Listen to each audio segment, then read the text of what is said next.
నమస్తే welcome to city news. ఈ car racing పై అసెంబ్లీలో చర్చిద్దామంటే రేవంత్ పారిపోయారని బీఆర్ఎస్ వర్కింగ్ ప్రెసిడెంట్ కేటీఆర్ అన్నారు. లై డిటెక్టర్ పరీక్షకు కూడా సిద్ధమని చెప్పినా పత్తాలేరని విమర్శించారు. ఏసీబీ విచారణలో అధికారులు ఉదయం నుంచి ఒకటే ప్రశ్న తిప్పి అడిగారని అన్నారు. పైనుంచి రాసిచ్చిన ప్రశ్నలనే ఏసీబీ అడిగిందని అన్నారు. రేవంత్ జైలుకెళ్లారు కాబట్టి తమను కూడా జైల్లో పెట్టి పైశాచిక ఆనందం పొందాలని చూస్తున్నారని విమర్శించారు. తనను జైల్లో పెడితే విశ్రాంతి తీసుకుంటానని, వందల కొద్దీ కేసులు పెట్టినా జైల్లో పెట్టినా భయపడనని కేటీఆర్ మరోసారి స్పష్టం చేశారు.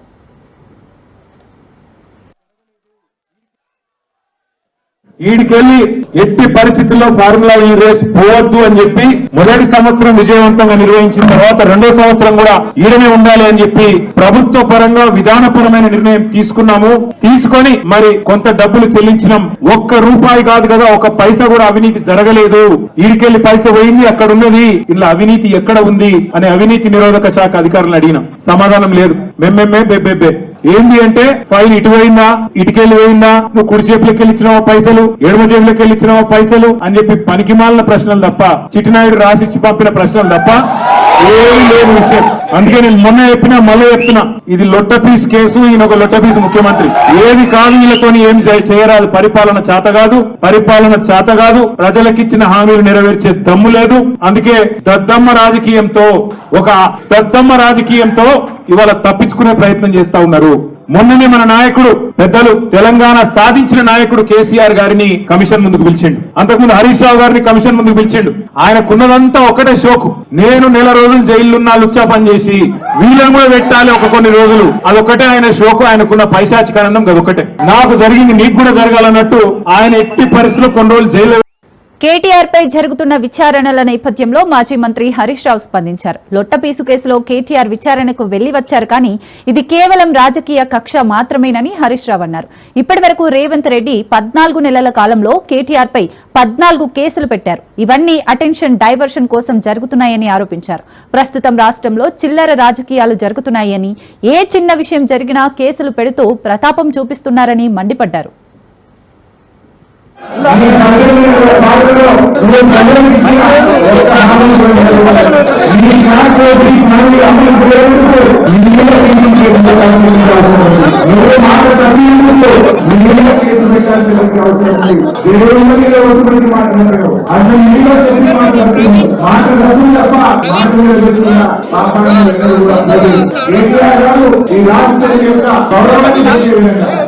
మొత్తం ఇండియాలో అనేక రాష్ట్రాలు మాకు ఈ కార్ రేసింగ్ కావాలంటే మాకు కావాలని పోటీ పడితే తన శక్తి యుక్తులను ఉపయోగించి హైదరాబాద్ కు ఈ కార్ రేసింగ్ తెచ్చి మన రాష్ట్రం యొక్క గౌరవాన్ని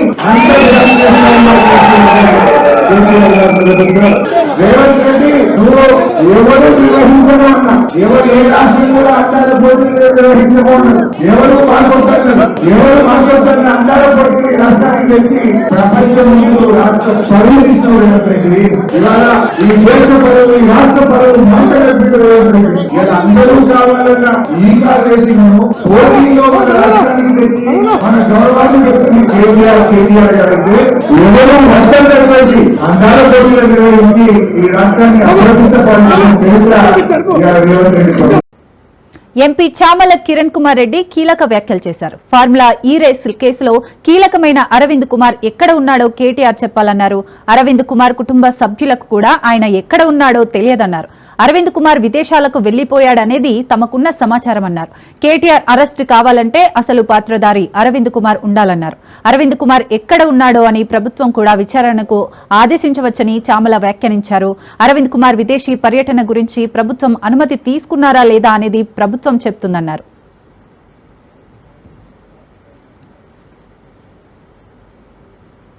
ఫోన్ ట్రాపింగ్ కేసులో కుట్రతోటే ప్రభాకర్ రావు గారు మెయిన్ అధికారిగా ఉన్నటువంటి ప్రభాకర్ రావు వాంగ్మూలం కూడా ఇవ్వకుండా ఉండాలని చెప్పి వీళ్ళ ఇచ్చిన ఆలోచనతో ఆయన అమెరికాలో 14 నెలలు పోయి దాచుకుంటారు. కేసులో కూడా ప్రభాకర్ రావు గారు ఎలా కీలకమైనటువంటి అధికారో అరవింద్ కుమార్ ఈ కేసులో కీలకమైన వ్యక్తి. అరవింద్ కుమార్ ఎక్కడుండు అని మాకు ఈ రోజు పొద్దున్న నుంచి ఎత్తుకుతున్నాం. మేము కుట్రల భాగంగానే ఈయన ఇక్కడ ఎంక్వైరీ అయితే అరవింద్ కుమార్ గత 10 రోజుల నుంచి భారతదేశంలో ఉండో లేడో తెలియని పరిస్థితి. ఈ రోజు ఎంక్వైరీకి ఆదేశం ఇస్తుంది ప్రభుత్వం. అరవింద్ కుమార్ కుటుంబ సభ్యులు కూడా ఈ రోజు అనుకునేది ఏంటంటే ఆయన విదేశాలకు పోయిందా, మరి ఎక్కడుండో కేటీఆర్ గారే చెప్పాలి, మరి అరవింద్ కుమార్ గారు ఎక్కడుండో ఆయన బయటకు వచ్చి చెప్పాలి. ఈ రోజు కేటీఆర్ గారు ఏసీబీ ఎంక్వైరీకి పాల్గొంటుంది, కానీ అసలు విట్నెస్ అసలు అధికారి దీంట్లో టోటల్ గా 44 కోట్ల రూపాయలు ఏదైతే కేబినెట్ ఆమోదం లేకుండా జరిగినటువంటి ట్రాన్స్ఫర్ కి మెయిన్ విట్నెస్ ఈ రోజు విదేశాలకు వెళ్ళిపోయింది. ఆల్రెడీ ప్రభుత్వం అనుమతి తీసుకుపోయిందా లేదా అనేది ఆల్రెడీ ఇప్పుడు సేమ్ ప్రభాకర్ రావు లెక్కనే ఆయన కూడా అండర్ గ్రౌండ్ కి వెళ్ళిపోయింది. అండర్ గ్రౌండ్ పోయిందా, వీళ్ళు ఏమన్నా దాచిపెట్టిర్రా, మరి వాళ్ళ కుటుంబ సభ్యులకు తెలుసా, వాళ్ళ కుటుంబ సభ్యులకు తెలియకుండానే వీళ్ళ కుట్రల భాగంగా ఈ రోజు మెయిన్ విట్నెస్ మెయిన్ అధికారి ఈ యొక్క ట్రాన్సాక్షన్ కి ఉన్నటువంటి మెయిన్ బేస్ ఉన్నటువంటి అరవింద్ కుమార్ గారు ఈ రోజు ఎక్కడురు అనేది ఒక సమస్య. ఈయన ఇక్కడ ఎంక్వైరీకి పోయిండు, రేపు పొద్దున ఈయన అరెస్ట్ చేయాలన్నా ఆయన చాలా బేసిక్ ఇన్ఫర్మేషన్ ఇవ్వాల్సిన అవసరం ఉంటుంది, అసలు వాస్తవం ఏం జరిగిందో. లేదంటే ప్రభుత్వం చెప్తుంది కదా నిజంగానే అరవింద్ కుమార్ గారు లేరు విదేశాలకు పోయినట్టుండన్న వాస్తవం అని చెప్తారు కదా. పర్మిషన్ తీసుకొని ఉంటే డెఫినెట్ గా తెలుస్తుంది కదా, మనకు ఇన్ఫర్మేషన్ ఉంటది కదా. ఈ సమయంలో ఎంక్వైరీ జరుగుతున్న సమయంలో పర్మిషన్ తీసుకోవాల్సింది పోవాలంటే, మరి తీసుకుంటే మరి అదైతే అందరికి తెలియాలి. నేను అడిగిన కాబట్టి డెఫినెట్ గా దీనికి సమాధానం వస్తుంది. కాంగ్రెస్ పార్టీ అధికారంలోకి వచ్చిన తర్వాత బీఆర్ఎస్ నాయకులపై అక్రమ కేసులు బనాయిస్తుందని ఎస్సీ ఎస్టీ కమిషన్ మాజీ చైర్మన్ ఎల్రోల శ్రీనివాస్ మండిపడ్డారు. కాంగ్రెస్ సర్కార్ డైవర్షన్ పాలిటిక్స్ తెరలేపిందని ఆయన విమర్శించారు. అందుకే కేసీఆర్ కేటీఆర్ పై అక్రమ కేసులు పెడుతున్నారని అన్నారు. ధాన్యపు రాశులపైన రైతులు చనిపోతుంటే బీఆర్ఎస్ పార్టీ ప్రశ్నిస్తుందన్నారు. ఫార్ములా ఈ రేసులో ఎక్కడ అవినీతి జరగలేదంటున్న ఎస్సీ ఎస్టీ కమిషన్ మాజీ చైర్మన్ ఎర్రోల శ్రీనివాసరావుతో మా ప్రతినిధి Saidulu face to face. BRS party అధికారంలో ఉన్నప్పుడు హైదరాబాద్ బ్రాండ్ ఇమేజ్ పెంచేందుకు హైదరాబాద్ లో ఫార్ములా ఈ రేస్ నిర్వహించారు. అయితే కాంగ్రెస్ పార్టీ అధికారంలోకి వచ్చిన తర్వాత ఫార్ములా ఈ రేస్ లో పెద్ద ఎత్తున అవకతవకలు జరిగాయని, కేబినెట్ ఆమోదం లేకుండా హెచ్ఎండిఏ నుంచి 54 కోట్ల రూపాయలు ఎఫ్ఈఓకి బదిలీ చేశారని కేసు నమోదు చేశారు. అయితే దానిపైన SC ST commission chairman Errolla Srinivas గారు ఉన్నారు, మాట్లాడదాం. సార్ చెప్పండి, మీరేమో హైదరాబాద్ బ్రాండ్ ఇమేజ్ పెంచేందుకు ఈ రేస్ నిర్వహించామంటున్నారు. కాంగ్రెస్ పార్టీ అధికారంలోకి వచ్చిన తర్వాత దాంట్లో పెద్ద ఎత్తున అవకతవకలు జరిగాయి, ఎటువంటి కేబినెట్ ఆమోదం లేకుండా 54 కోట్ల రూపాయలు ఒక ప్రైవేట్ కంపెనీకి బదలాయించారని చెప్పేసి ఆరోపణ చేస్తున్నారు. కేసు నమోదు చేశారు. కేటీఆర్ కూడా విచారణకు హాజరయ్యారు. ఎలా చూస్తారు? కేటీఆర్ గారికి ఈ ఫార్ములా కింద నోటీసులు ఇవ్వడం, ఏసీబీ కింద విచారణకు పిలవడం అంటే ఇప్పటికే 2 సార్లు పోయిండ్రు, ఇది 3వసారి. అంటే కేవలము ప్రజల దృష్టి మళ్లించడానికి, ప్రజలకు ఇచ్చినటువంటి హామీలను దృష్టి మళ్లించడానికి తప్ప ఈ కాంగ్రెస్ ప్రభుత్వం చేసేటువంటి వేరే ప్రయత్నం కూడా లేదు. ఎందుకంటే కేసీఆర్ గారికి, హరీష్ రావు గారికి కాళేశ్వరం కింద నోటీసులు ఇవ్వడం వల్ల మా దృష్టి అంతా కూడా నిజంగా వీటిపైనే పెట్టడం వల్ల ఈ వడ్ల కొనుగోలు విషయంలో ఎవరు మాట్లాడలేదు. వడ్ల కొనుగోలు కేంద్రాలు ఏమైనాయి, వడ్ల కొనుగోలు ఎంత అయింది, ఎట్లా అయింది, అసలు ఎన్ని కొనుగోలు అయింది, ఎన్ని కొనుగోలు కేంద్రాలు పెట్టిందనేటువంటి దృష్టి ఎట్లాగో బీజేపీ కాంగ్రెస్ పార్టీ ఒకటే. దీంట్లో ప్రజల కోసం మాట్లాడేది, ప్రజల తరఫున మాట్లాడేది బీఆర్ఎస్ పార్టీ మాత్రమే, బీఆర్ఎస్ పార్టీ నాయకత్వం మాత్రమే. వడ్ల కొనుగోలు కేంద్రాలు ఎన్నున్నాయి, ఎన్ని కొన్నారు, ఎన్నున్నాయని ఇప్పటి వరకు లెక్కలేదు, అంచనా లేదు. వాటిపైన అంచనా వేసే ప్రయత్నం కూడా కాంగ్రెస్ పార్టీ చేయలేదు, ఈ ప్రభుత్వం ఆలోచన లేదు. అంటే ఈ 15 రోజులల్లో డైవర్ట్ చేయడం వల్ల వడ్ల కొనుగోలు కేంద్రాల మీద ఎవరు మాట్లాడకుండా చేసింది కాంగ్రెస్ పార్టీ.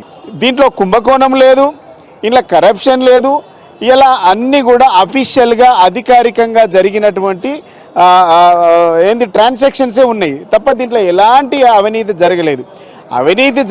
అవినీతి పైన కేసులు ఎదుర్కొంటూ ఆరోపణలు ఎదుర్కొంటున్నటువంటి వాళ్ళు ఇలా అవినీతి గురించి మాట్లాడడం, అవినీతి గురించి సెక్షన్లు పెట్టడం, విచారణ పిలవడం అంటే దయ్యాలు వేదాలు వల్లించినట్టుగానే ఉంటుంది. కాంగ్రెస్ పార్టీ 18 నెలల పాలనలో ఇచ్చినటువంటి హామీలు నెరవేర్చకుండా డైవర్ట్ పాలిటిక్స్ లో భాగంగా బీఆర్ఎస్ పార్టీ నాయకులపైన కేసులు కానీ ఈ విధమైన ఏదింపులకు గురి చేస్తున్నారు అంటున్నారా? 100% ఇలా లగచెర్ల నుంచి మొదలుకుంటే హైడ్రా వరకైనా, రైతు రుణమాఫీ గురించి మాట్లాడుకున్నా, రైతు బంధు భరోసా గురించి మాట్లాడుకున్నా, ఈ ఫార్ములా అయినా, అది కాళేశ్వరం అయినా, ఏది అయినా ఇప్పటి వరకు కాంగ్రెస్ 18 సంవత్సరాల పాలనలో ప్రతి సందర్భంలో వాళ్ళకు ఎప్పుడైతే ప్రజల తరపున వ్యతిరేకత వస్తుందో, ప్రజా వ్యతిరేకత ఎప్పుడైతే మొదలవుతుందో, మా పార్టీ నాయకులు ఎప్పుడైతే మాట్లాడుతున్నారో ఇవన్నిటిని డైవర్ట్ చేయడానికి కొత్త ఇష్యూ పట్టుకొస్తా ఉన్నాడు ముఖ్యమంత్రి. ఇప్పుడు దాంట్లో కూడా దాదాపుగా 4-5 నెలలు అయింది ఈ ఫార్ములా కింద 2 సార్లు ఎంక్వైరీకి వెళ్ళి. ఇలా మళ్ళీ సడన్గా ఎందుకు వచ్చింది అంటే ఇలా వడ్ల కొనుగోలు గురించి ఎవరు మాట్లాడద్దని, వడ్ల కొనుగోలు కేంద్రాల గురించి ఎవరు మాట్లాడద్దు, రైతుల తరపున ఎవరు మాట్లాడద్దు, వానకాలము ఎరువుల గురించి ఎవరు మాట్లాడద్దు, లేకుంటే విత్తనాల గురించి ఎవరు మాట్లాడద్దు. ఇదంతా డైవర్ట్ చేయడానికి ముఖ్యమంత్రి ఇది పెద్ద ఈ ప్రభుత్వం చేస్తున్నటువంటి పెద్ద డ్రామా ఇది. అంటే ప్రశ్నిస్తే బీఆర్ఎస్ పార్టీ నాయకులపైన కేసులు పెడుతున్నారు అంటున్నారు కదా, మరి ఇప్పటికే కాళేశ్వరంలో పెద్ద ఎత్తున అవకతవకలు జరిగాయని మీ యొక్క పార్టీ అధినేత కేసీఆర్ గారు విచారణ పిలిచారు. ఇప్పుడేమో ఏసీబీ కేసు విచారణలో భాగంగా కేటీఆర్ గారు పిలిచారు ఫార్మల్ ఏరియాస్లో. అంటే ఏ విధంగా పార్టీ స్టాండ్ ఇక్కడ నుంచి ఏ విధంగా ఉండబోతుంది, ఎలా ప్రజాపోరాటాలు నిర్వహించబోతుంది? 14 సంవత్సరాలు ఉద్యమాలు చేసి అనేక అక్రమ నిర్బంధాలను ఎదుర్కొని కేసులను ఎదుర్కొని జైళ్ల పాలై తెలంగాణ రాష్ట్రాన్ని సాధించినాం. కాంగ్రెస్ పార్టీ పెట్టేటువంటి కేసులు, అక్రమ నిర్బంధాలు ఇవన్నిటి కూడా బీఆర్ఎస్ పార్టీ నాయకత్వానికి, కేసీఆర్ గారికి, కేటీఆర్ గారికి, హరీష్ రావు గారికి ఇది కొత్తేం కాదు. ప్రభుత్వం చేస్తున్నటువంటి కుట్రలు ప్రజలు మాత్రం గమనిస్తున్నారు. ఈ ప్రజల దృష్టి మళ్లిస్తున్నారే తప్ప ప్రజల దృష్టి అంతా కూడా కాంగ్రెస్ పార్టీ ప్రభుత్వం ఏం చేస్తుందనేది చాలా క్లారిటీగా ఉన్నారు, చాలా క్లారిటీతో ఉన్నారు. ఏదైనా సరే, ఎన్నికలు ఎప్పుడొచ్చినా సరే కాంగ్రెస్ పార్టీకి మాత్రం డిపాజిట్లు రాకుండా చేస్తారు. ఇలా మమ్మల్ని కొద్దిగా ఇలా కేసులో పిలిచి కాళేశ్వరానికి నోటీసులు ఇచ్చి అక్కడ మీరు మానసిక సంతృప్తిని పొందొచ్చు. మీరు మమ్మల్ని దీర్ఘకాలికంగా ఎదుర్కొనేటువంటి శక్తి కానీ, సామర్థ్యం కానీ, రాజకీయంగా ఎదుర్కొనే శక్తి లేదని ప్రజలకు తెలిసిపోయింది. మమ్మల్ని రాజకీయంగా మమ్మల్ని ఎదుర్కోలేక పోలీసులను పెట్టి, అక్రమ కేసులను పెట్టి, అక్రమ నిర్బంధాలను పెట్టి ఎక్కడికక్కడ అడ్డుకునేటువంటి ప్రయత్నం కాంగ్రెస్ ప్రభుత్వం చేస్తూ ఉన్నాయి. ఇలా మూసీ నది కింద పేదల ఇండ్లు కూలగొడతామంటే కూడా బీజేపీ పార్టీ మాట్లాడలే. అంటే బీజేపీ, కాంగ్రెస్ పార్టీ రెండూ ఒకటే. ఇవి రెండు కలిసి కూడా మొన్న ముఖ్యమంత్రి గారు ఢిల్లీకి వెళ్ళి కనీసం ఆయన ఇష్యూ మీద మాట్లాడడానికి వెళ్తలేడు. ఇలా బీఆర్ఎస్ వాళ్ళకి నోటీసులు ఎట్లా ఇవ్వాలి, ఇలా బీఆర్ఎస్ పార్టీ పైన ఎట్లా కేసులు పెట్టాలి, వీళ్ళని ఎట్లా ఇబ్బంది పెట్టాలని కాంగ్రెస్ పార్టీ, బీజేపీ పార్టీ రెండు ఒకటే ఇలా మా మీద కేసులు పెట్టడానికి తీవ్రమైనటువంటి ప్రయత్నాలు చేస్తూ ఉన్నారు. మేము ప్రజల వైపే ఉంటాము, ప్రజా సమస్యలపైన పోరాటాలు నిర్వహిస్తాము. ఓన్లీ డైవర్ట్ పాలిటిక్స్ మాత్రమే కాంగ్రెస్ చేస్తుంది. ఎందుకంటే రైతు ధాన్యం కొనుగోలు చేయకుండా ఇవాళ డైవర్ట్ పాలిటిక్స్లో భాగంగా ఈ బీఆర్ఎస్ పార్టీ నాయకులపైన కేసులు పెట్టి ఇలాంటి ఆనందం పొందుతున్నారని చెప్పేసి కూడా చెప్తున్నారు మాజీ ఎస్సీ/ఎస్టీ commission chairman Errolla Srinivas. Video journalist అమర్తో సైదులు, రాజ్ న్యూస్, తెలంగాణ భవన్ నుంచి. హైదరాబాద్లోని కమాండ్ కంట్రోల్ సెంటర్లో వైద్య శాఖ అధికారులతో సీఎం రేవంత్ రెడ్డి సమీక్షా సమావేశం నిర్వహించారు. ఈ సమావేశంలో మంత్రి దామోదర రాజనరసింహ, సీఎస్ రామకృష్ణరావు ఉన్నతాధికారులు పాల్గొన్నారు. రాష్ట్రంలోని మెడికల్ కాలేజీలు, ప్రభుత్వ ఆసుపత్రుల నిర్వహణ, ఇతర అంశాలపై చర్చించారు. సాధించాలనే లక్ష్యం, సంకల్పం ఉంటే మహిళలు ఎక్కడైనా రాణించగలరని నిరూపించింది గిరిజన బిడ్డ సరిత. తెలంగాణలో ఆర్టీసీ తొలి మహిళా డ్రైవర్గా చరిత్ర సృష్టించింది. యాదాద్రి భువనగిరి జిల్లా సంస్థాన నారాయణపురం మండలం సిథ్యా తాండాకు చెందిన సరిత మిర్యాలగూడ డిపోలో జేబీఎం సంస్థ నుంచి ఆర్టీసీ ఎలక్ట్రిక్ బస్సు మహిళా డ్రైవర్గా విధుల్లో చేరారు. ఈ సందర్భంగా ఆర్టీసీ తొలి మహిళా డ్రైవర్ను సరితను మంత్రి పొన్నం ప్రభాకర్ అభినందించారు. ఆర్టీసీలో తొలి మహిళా డ్రైవర్గా అవకాశం కల్పించిన మంత్రి పొన్నం ప్రభాకర్కు ధన్యవాదాలు తెలిపింది డ్రైవర్ సరిత. తెలంగాణను skill capital of the global గా మార్చాలనే సంకల్పంతో మంత్రి శ్రీధర్ బాబు కీలక విజ్ఞప్తి చేశారు. రాష్ట్ర ప్రభుత్వం అత్యంత ప్రతిష్టాత్మకంగా ఏర్పాటు చేసిన యంగ్ ఇండియా స్కిల్ యూనివర్సిటీ అభివృద్ధికి సహకరించాలని కేంద్ర మంత్రి జయంత్ చౌదరిని శ్రీధర్ బాబు కోరారు. మినిస్ట్రీ ఆఫ్ స్కిల్ యూనివర్సిటీ అభివృద్ధికి సహకరించాలని జయంత్ చౌదరిని కోరారు. తెలంగాణ యువత ప్రతిభే మా రాష్ట్రానికి ఉన్న అతిపెద్ద ఆస్తి. కానీ చాలా మందిలో పరిశ్రమలకు కావలసిన నైపుణ్యాలు ఉండటం లేదు. పరిశ్రమలు, విద్యా సంస్థల మధ్య నెలకొన్న అంతరాన్ని రేవంత్ రెడ్డి నేతృత్వంలోని మా ప్రభుత్వం గుర్తించింది అని వివరించారు. ఫోన్ ట్యాపింగ్ కేసులో కీలక పరిణామం చోటు చేసుకుంది. ఫోన్ ట్యాపింగ్ కేసులో సాక్షిగా టీపీసీసీ చీఫ్ మహేష్ కుమార్ గౌడ్ వాగ్మూలం ఇవ్వనున్నారు. జూన్ 17న జూబ్లీహిల్స్ పిఎస్లో ఉదయం 11 గంటలకు వాగ్మూలం ఇవ్వనున్నారు. ఎన్నికల సమయంలో తన ఫోన్ ట్యాపింగ్ చేశారని మహేష్ కుమార్ గౌడ్ సాక్షి వాగ్మూలం ఇవ్వనున్నారు. సాక్షిగా పాల్గొనాలని కోరిన పోలీసులు ఆయన్ని కోరగా పోలీసుల సూచనలతో రేపు వాగ్మూలం ఇవ్వనున్నారు. మహేష్ కుమార్ గౌడ్తో పాటు మరికొంతమంది వాగ్మూలాలు ఇచ్చే అవకాశం ఉన్నట్లుగా తెలుస్తోంది.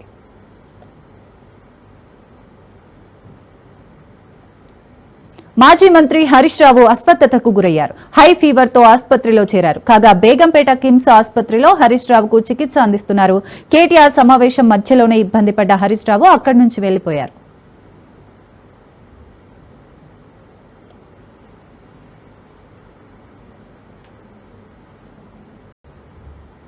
హైదరాబాద్ జీహెచ్ఎంసీ ఆఫీసు దగ్గర ఉద్రిక్తత చోటు చేసుకుంది. జీహెచ్ఎంసీ ప్రధాన కార్యాలయం దగ్గర బీజేపీ ఆందోళనకు దిగింది. నగర సమస్యలపై అధికారులను నిలదీసేందుకు బీజేపీ కార్పొరేటర్లు, నేతలు భారీగా తరలివచ్చారు. జీహెచ్ఎంసీ ఆఫీసు దగ్గర భారీగా పోలీసులు మోహరించారు. జీహెచ్ఎంసీ ఆఫీసులోకి దూసుకెళ్లేందుకు బీజేపీ నేతలు యత్నించారు. దీంతో బీజేపీ కార్యకర్తలను పోలీసులు అడ్డుకున్నారు. ఈ క్రమంలో పోలీసులకు బీజేపీ కార్యకర్తలకు మధ్య వాగ్వాదం జరగడంతో హై టెన్షన్ నెలకొంది. పలువురు బీజేపీ నేతలను అరెస్టు చేసి స్టేషన్ కు తరలించినట్లుగా తెలుస్తోంది.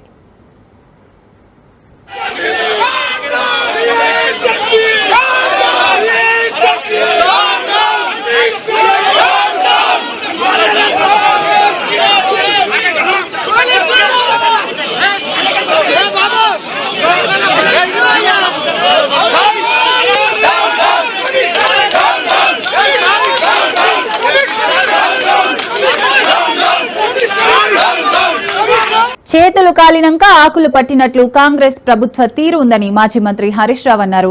బీఆర్ఎస్ ప్రభుత్వం ఎంతో ముందు చూపుతో ప్రారంభించిన మెడికల్ కాలేజీల భవిష్యత్తు రేవంత్ పాలనలో ప్రశ్నార్థకంగా అత్యంత శోచనీయంగా మారిందన్నారు. 26 మెడికల్ కాలేజీలో సౌకర్యాలు, వసతులు నిబంధనలకు అనుగుణంగా లేవని హెల్త్ సెక్రటరీ, డిఎంఈ, ఎన్ఎంసీ ముందు ప్రత్యక్షంగా హాజరు కావాలని నోటీసు ఇవ్వడం ప్రభుత్వ చేతగానితనానికి నిదర్శనమన్నారు. ఇంత ముఖ్యమైన విషయంపై ఆలస్యంగా మేల్కొన్న సీఎం ఈ రోజు కమిటీ వేయడం హాస్యాస్పదమన్నారు.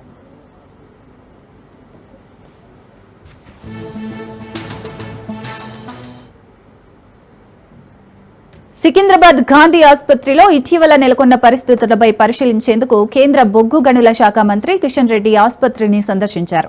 నెల రోజులుగా కరోనా కేసులు దేశవ్యాప్తంగా విజృంభిస్తున్న నేపథ్యంలో ప్రధాని మోడీ ఆదేశాలతో తెలంగాణలోని నోడల్ కేంద్రంగా ఉన్న గాంధీ ఆసుపత్రిని పరిశీలించారు.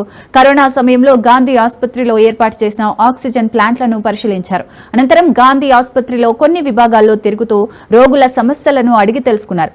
గాంధీ ఆసుపత్రి వైద్య యంత్రాంగం నుండి రోగులకు అందుతున్న వైద్య సేవలపై ఆరా తీశారు. సూపరింటెండెంట్ రాజకుమారితో గాంధీ ఆసుపత్రిలో ఉన్న మౌలిక సదుపాయాలు, రోగులకు అందుతున్న వైద్య చికిత్సల గురించి చర్చించారు.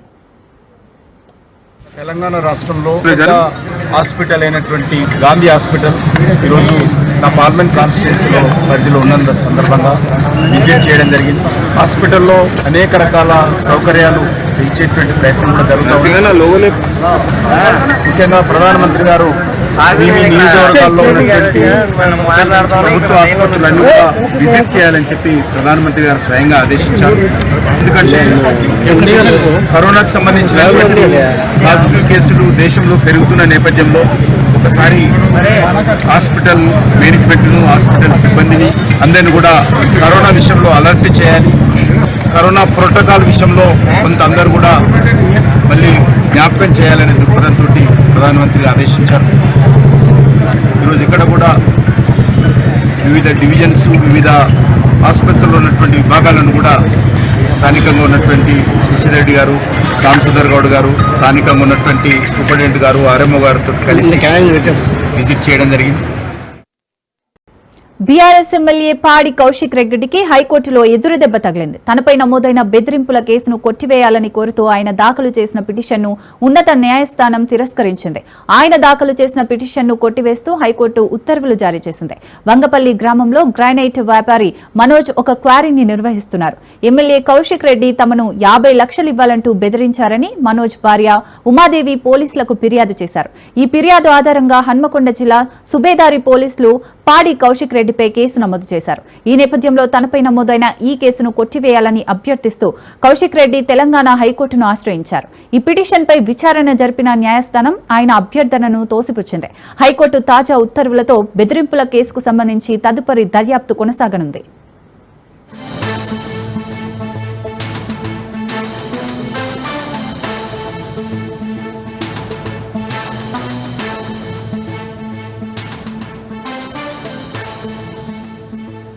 హైదరాబాద్ బల్కంపేట శ్రీ ఎల్లమ్మ పోచమ్మ దేవస్థానంలో ఎల్లమ్మ అమ్మవారి వార్షిక కళ్యాణ మహోత్సవంపై అధికారులతో హైదరాబాద్ ఇన్ఛార్జి మంత్రి పొన్నం ప్రభాకర్ సమీక్షా సమావేశం నిర్వహించారు. సమావేశంలో పాల్గొన్న జీహెచ్ఎంసీ మేయర్ గద్వాల విజయలక్ష్మి, రాజ్యసభ సభ్యులు అనిల్ కుమార్ యాదవ్, ఎమ్మెల్యే తలసాని శ్రీనివాస్ యాదవ్, జిల్లా కలెక్టర్ దాసరి హరిచందన, స్థానిక కార్పొరేటర్ కేతినేని సరళ తదితరులు పాల్గొన్నారు. జూలై 1న బల్కంపేట ఎల్లమ్మ అమ్మవారి కళ్యాణం సందర్భంగా భక్తులకు చేయాల్సిన ఏర్పాట్లపై సమీక్షించారు. ప్రతిష్టాత్మకంగా తీసుకొని తెలంగాణ రాజధాని హైదరాబాద్ లో ఆచారము సాంప్రదాయాలకు అనుగుణంగా జరిగే ఈ బోనాల పండుగ తొలి బోనం గోల్కొండ 26వ తేదీ ఒకటి బోనం నాడు స్టార్ట్ అయితే 26 నాడు 1వ తేదీ నాడు పల్కంపేట ఎల్లమ్మ కళ్యాణం బ్రహ్మాండంగా అన్ని ఏర్పాట్లు చేయాలనే ఆలోచనతో ఈ రోజు ఇక్కడ ప్రభుత్వం తరఫున రివ్యూ పెట్టడం జరిగింది. దేవాలయం యొక్క ప్రతిష్టను ఇమడింపజేసే విధంగా ఏర్పాట్లు చేసేటువంటి విధంగా నిర్ణయం తీసుకోవడం జరిగింది. పల్కంపేట ఎల్లమ్మ ఈ ప్రాంతానికి సంబంధించిన భక్తులందరినీ ఈ ప్రాంత నివాసులను కోరుతా ఉన్నాం. 364 రోజులు మీరు ఎల్లమ్మ సేవ చేస్తారు. ఆ కళ్యాణం రోజు బయట నుంచి వచ్చే ప్రజలకు భక్తులకు సౌకర్యంగా ఉండే విధంగా గత ప్రభుత్వాల మాదిరిగానే లేదా మేము ఇప్పుడు ఏడాది నుంచి ఇంకా దీన్ని నిధులు ఎక్కువగా కేటాయించి ఎటువంటి ఇబ్బందులు ఉండొద్దని ఈ బోనాలను గౌరవించుకొని బోనాలు ఈ హైదరాబాద్ ప్రాంతానికి తెలంగాణ ప్రాంతానికి ఒక పెద్ద ఆచారం కాబట్టి దీని ఎక్కడ కూడా లోపం లేకుండా జరపాలనే విధంగా చేస్తున్న సందర్భంగా హైదరాబాద్ ప్రజలు అందరికీ బోనాలను చూడడానికి వచ్చేటువంటి అతిథులకు బంధువులు అందరికీ కూడా ఆతిథ్యం ఇచ్చేటువంటి ఒక పెద్ద మనసుతోటి అన్ని రకాలుగా వారి ఈ ఏర్పాట్ల లోపల ఇన్వాల్వ్ కావాలని కోరుతా ఉన్నాం. అన్ని రకాల ఏర్పాట్లను ప్రభుత్వం చేస్తుంది. ప్రజల సహకారం కావాలి కాబట్టి వాళ్ళందరినీ కోరుతాం. ఫిల్టరేషన్ చేసుకుని దగ్గర దాకా వచ్చేదాకా అంత జనం పొంగకూడకుండా అటువంటి ఏర్పాట్లు అన్ని కూడా చేయడం జరుగుతుంది. బల్కంపేట ఎల్లమ్మ కళ్యాణం చరిత్ర తీసుకున్నప్పుడు పూర్వం కొన్ని వందల సంవత్సరాల క్రితం నుంచి జరుగుతున్నటువంటి ఆ కార్యక్రమాన్ని అమ్మవారి ఆశీస్సులో తీసుకోవాలనేటువంటి సంకల్పంతో ఒక హైదరాబాద్ జంట నగరాలే కాకుండా తెలంగాణ వ్యాప్తంగా వివిధ రాష్ట్రాల నుంచి అమ్మవారి కళ్యాణానికి రావడం జరుగుతుంది. కొన్ని లక్షలాది మందికి ఇక్కడ అన్నదానం చేసేటువంటి దాతలు ఉన్నారు. ఆ అన్నదానం చేసేటువంటి దాతలు కూడా మరి చుట్టుపక్కల ప్రాంతాల్లోనే ప్రజలకు ఎటువంటి ఇబ్బందులు లేకుండా జరిగేటువంటి కార్యక్రమాలు. అయితే గౌరవ మంత్రి గారు దక్షిణ భారతదేశంలోని ప్రముఖ రియల్ ఎస్టేట్ డెవలపర్లలో ఒకటైన రాజ్ పుష్ప ప్రాపర్టీస్ నార్సింగ్లోని తమ ప్రధాన నివాస సముదాయం లగ్జరీ క్లబ్ హౌస్ ఒడిస్సీని ఘనంగా ప్రారంభించారు. ఈ కార్యక్రమానికి పద్మభూషణ్ అవార్డు గ్రహీత జాతీయ బ్యాడ్మింటన్ కోచ్ పుల్లెల గోపీచంద్ ముఖ్య అతిథిగా హాజరయ్యారు. Raj Pushpa properties executive director P Srinivasa Reddy హాజరయ్యారు. క్లబ్ ఒడిస్సీకి రావడం ఆనందంగా ఉందని, ఒకే చోట 6 బ్యాడ్మింటన్ కోర్టులు ఏర్పాటు చేయడం హర్షించదగ్గ విషయమన్నారు. రాజ్ పుష్ప ప్రొవిన్సియా క్లబ్ హౌస్ కి రావటం ఈరోజు చాలా సంతోషంగా ఉంది. ఎందుకంటే ఇక్కడ ఏవైతే ఫెసిలిటీస్ ఉన్నాయో really world class top notch facilities ఉన్నాయి. ఇక్కడ whether it's the badminton courts కానీ 6 బ్యాడ్మింటన్ కోర్ట్స్, అది కూడా ఎయిర్ కండిషన్, అలాగే బాస్కెట్బాల్ ఇండోర్ కోర్ట్ కానీ లేకపోతే జిమ్ ఏరియాస్ కానీ స్క్వాష్ కానీ, సో ఇలాంటి స్పోర్టింగ్ ఫెసిలిటీస్ ఒక గేటెడ్ కమ్యూనిటీలో ఒక అపార్ట్మెంట్ కాంప్లెక్స్ లో రావడం అనేది చాలా చాలా సంతోషం. ఇలాంటివి డెఫినెట్లీ ఇక్కడ ఉండే రెసిడెంట్స్ కి ఒక స్పోర్టింగ్, ఒక హెల్తీ లైఫ్ స్టైల్ కి ఆకర్షితం చేస్తాయి. So I'm very happy about it. అలాగే కాకుండా ఓవరాల్ గా ప్రతి పార్కింగ్ స్టేషన్ లో ఏది రావడం అనేది it's really wonderful. And I'm sure the residents here will have good memories and have very happy stay here in Rajasthan. Traffic rules break చేసినందుకు గాను హైదరాబాద్ వాహనదారులకు ట్రాఫిక్ పోలీసులు భారీగా ఫైన్స్ వేస్తున్నారు. 2023తో పోల్చితే 2024 సంవత్సరంలో ట్రాఫిక్ చలాన్ల సంఖ్య విపరీతంగా పెరిగింది. దీంతో వాహనదారులపై కూడా భారీగానే భారం పడనుంది. 2024 సంవత్సరం మొత్తంలో హెల్మెట్ లేకుండా నడిపినందుకు 25.5 లక్షల చలాన్లు విధించారు పోలీసులు. ఈ మేరకు ఆర్టీఐ అధికారిక ప్రకటన చేసినట్లు తెలుస్తోంది. అటు మొబైల్ ఫోన్ వాడుతూ వాహనాలు నడిపిన వాళ్లపై ఫైన్స్ పడ్డాయి. అలా 2024 సంవత్సరంలో 86,048 చలాన్లు విధించారు. అయితే ఆర్టీఐ లెక్కల ప్రకారం 2023 సంవత్సరంలో కంటే 2024 సంవత్సరంలోనే భారీగా ఫైన్లు పడ్డాయి.